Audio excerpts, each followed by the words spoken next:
Bienvenidas a Segovia! After our lunch, we walked to the old part of the city to get to El Acueducto, an ancient aqueduct left in Segovia by the Romans. It still stands as a reminder of the past and is one of the most well-preserved structures of the Roman Empire when the Romans ruled Spain centuries ago. This impressive structure attracts many tourists from all over the world, but to the people that live in Segovia, it's just part of the neighborhood. It's amazing to think that the aqueduct was built without the use of modern tools and is simply held together by the careful fitting of stone blocks, something that you don't want to think about as you're standing under one of the arches. Years ago, cars used to be able to drive through the arches. The vibration of the cars and trucks, along with the pollution, compromised the structure. In any case, we were able to walk around and under in order to get a good look at a monument that was much older than the history of our own country. After leaving the site of the aqueduct, we followed the cobblestone streets of Segovia to the main structure that gives this small town its fairy tale atmosphere, the Alcázar Castle. The word Alcázar means castle in Arabic and was built in the 12th century. During the Middle Ages, the castle was a favorite residence of the kings of Castile, once home to King Ferdinand and Queen Isabella of the voyage of Christopher Columbus fame. This castle inspired one of the most well-loved castles in the United States, the Cinderella Castle of Walt Disney World. A trip to Segovia would not be complete without seeing the inside of the castle and climbing to the top of the tower. As I was about to wait in line to buy tickets, I stopped for a moment to get my money. I looked down at my feet, and there were 2 tickets lying on the ground.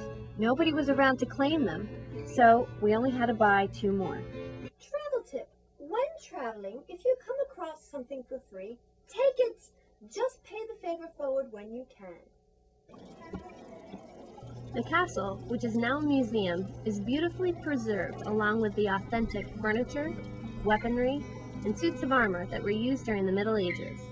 The view from the windows of the countryside makes it easy to see why this was a favorite residence of the kings.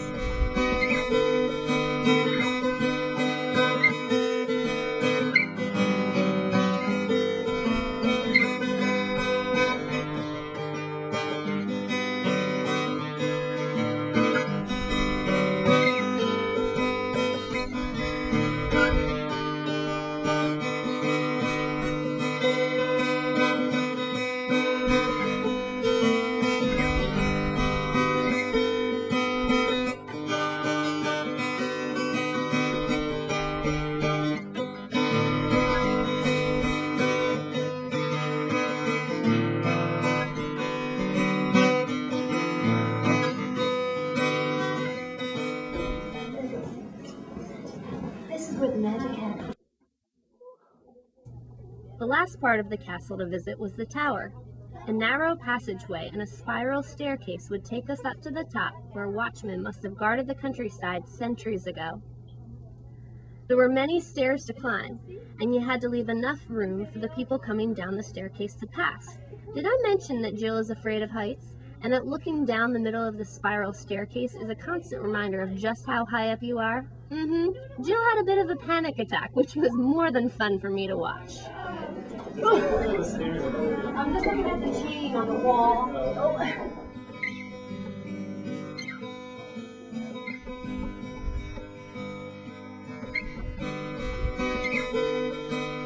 The passageway is so narrow that it would be impossible to hold the camera at a proper angle and walk up the stairs at the same time. For this reason, what you're looking at now is actually the ceiling, or the bottom of the stairs above us. No es mucho. Es mentirosa. Okay, my legs are burning. Say hi, Jill. Hi. I don't think I got your face. Oh my god. I think we're at the end. Travel tip. For a once-in-a-lifetime experience, get over your fears. You may never have the same opportunity again. When we finally made it to the top of the tower, we were rewarded with a spectacular view of the city on one side and the rolling hills of Castile on the other side.